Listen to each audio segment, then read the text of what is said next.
শেষ দেখা শব্দটা শুনলেই বুকটা হাহাকার করে ওঠে। শেষ দেখা মানে কারো হাতটা আর ধরা হবে না।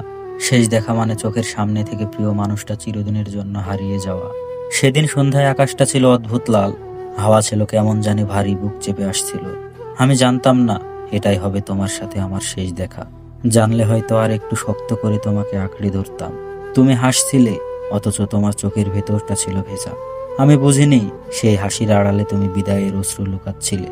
তুমি বলেছিলে কিছু হলে আমায় খুঁজে নিও, কিন্তু আজ আমি কোথায় খুঁজবো তোমাকে?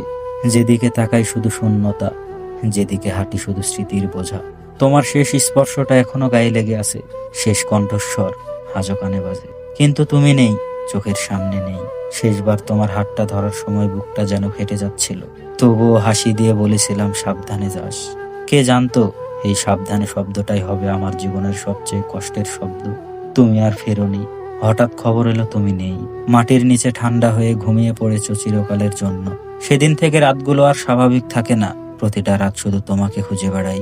চোখ বন্ধ করলেই দেখি সেই শেষ দেখা, তোমার সুখ, তোমার হাত, তোমার চোখের ভেজা হাসি। মনে হয় ইস, আর একবার যদি সময় ফিরে যেত, আর একবার যদি তোমার হাতটা ধরে বলতে পারতাম থাকো, যেও না। কিন্তু সময় কাকে আর ফেরাই? শেষ দেখা মানেই তো শেষ।